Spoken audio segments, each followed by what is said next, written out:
Hi, my name is Bijal Shah and I am a bibliotherapist and founder of Book Therapy, a bibliotherapy and literary curation practice.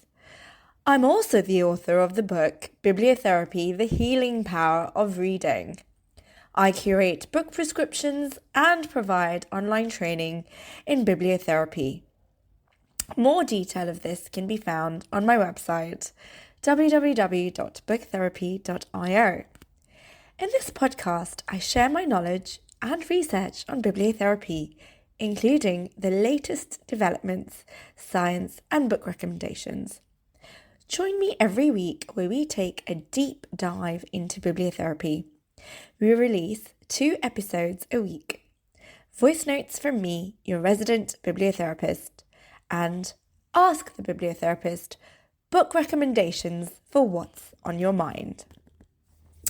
Join our member-only subscription here and get access to all episodes and corresponding transcripts. I hope you enjoy the show, and if you'd like a bibliotherapist in your pocket, you might find my book, Bibliotherapy, The Healing Power of Reading, a helpful companion. It's available at any bookstore that you shop at. And don't forget to subscribe wherever you listen to podcasts and get new episodes as they're released. And as always, I love hearing from listeners. So if you'd like to get in touch, share any book recommendations or thoughts on bibliotherapy, you can do so at bijal@booktherapy.io. Thanks for listening. In today's episode of the What's on Your Mind series, I wanted to offer some books for when you might be going through a difficult time. When you need some solace, insight, inspiration, these books provide just that, offering a different perspective on life, or even a hidden opportunity, restoring your faith in life once again. I have found these to be great comforts, and I hope you do too. The first on my list is A Tale for the Time Being by Ruth Ezeki.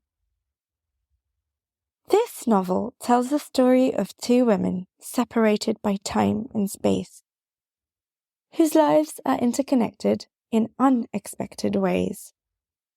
The first protagonist, Nao, is a teenage girl living in Tokyo who is struggling with depression and bullying. In an effort to make sense of her life, she decides to write a diary about her great-grandmother, a Buddhist nun. Through her diary, Nao shares her struggles and her hopes, as well as stories about her family and Japanese culture. The second protagonist is Ruth, a writer who lives on an island in British Columbia. One day, while walking on the beach, she discovers a mysterious package containing Nao's diary, a watch, and some letters. As she reads Nao's diary, she becomes increasingly fascinated with Nao's story and begins to investigate her life and her family history. Through the alternating perspectives of Nao and Ruth, the novel explores themes of identity, family, memory, and the nature of time. The story also incorporates elements of Zen Buddhism, quantum physics, and Japanese folklore. It's a stunning story about living through difficult times, and I hope you'll pick it up. Next on my list is When Bad Things Happen to Good People by Harold S. Kushner.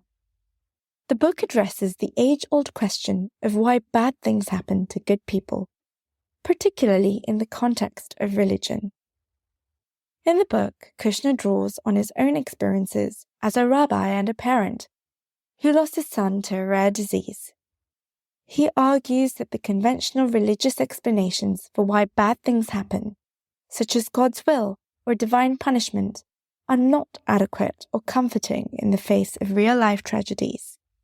Instead, Kushner offers a new perspective on suffering that emphasizes the importance of compassion and empathy. He suggests that instead of asking why bad things happen to good people, we should focus on how we can support and comfort those who are suffering.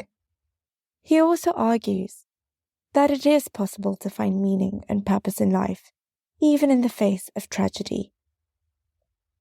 The book has been widely read and praised for its thoughtful and compassionate approach to a difficult and universal question.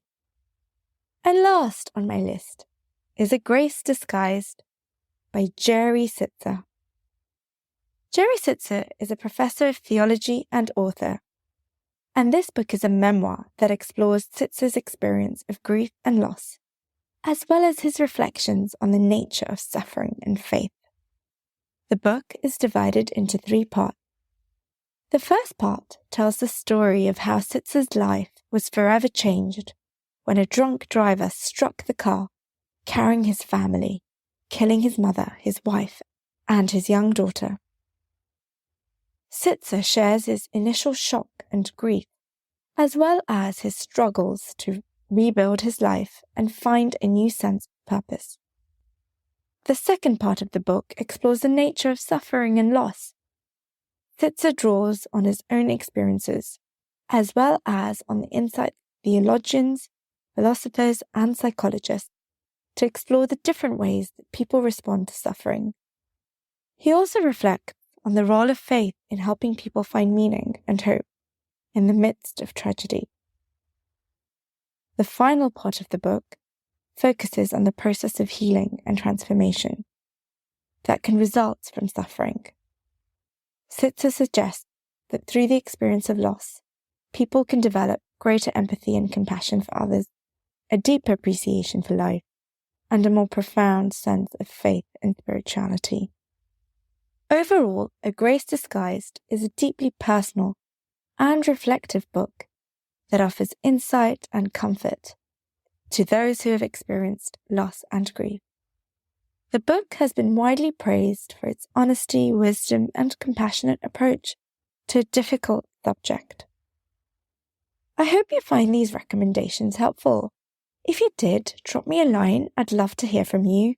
And if there were any other books that might have been worthwhile adding here, do let me know so that I can add to the list. Lastly, you might enjoy my book, Bibliotherapy, The Healing Power of Reading, available at all bookstores.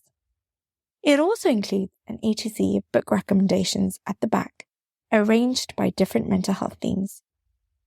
Until next time. Thank you for listening. I hope you enjoyed the show. And if you'd like to sign up to our online courses or try a personalised book prescription or bibliotherapy session, you can do so following the links in the show notes. And as always, I love hearing from listeners, so don't hesitate to drop me an email at bidgel@booktherapy.io.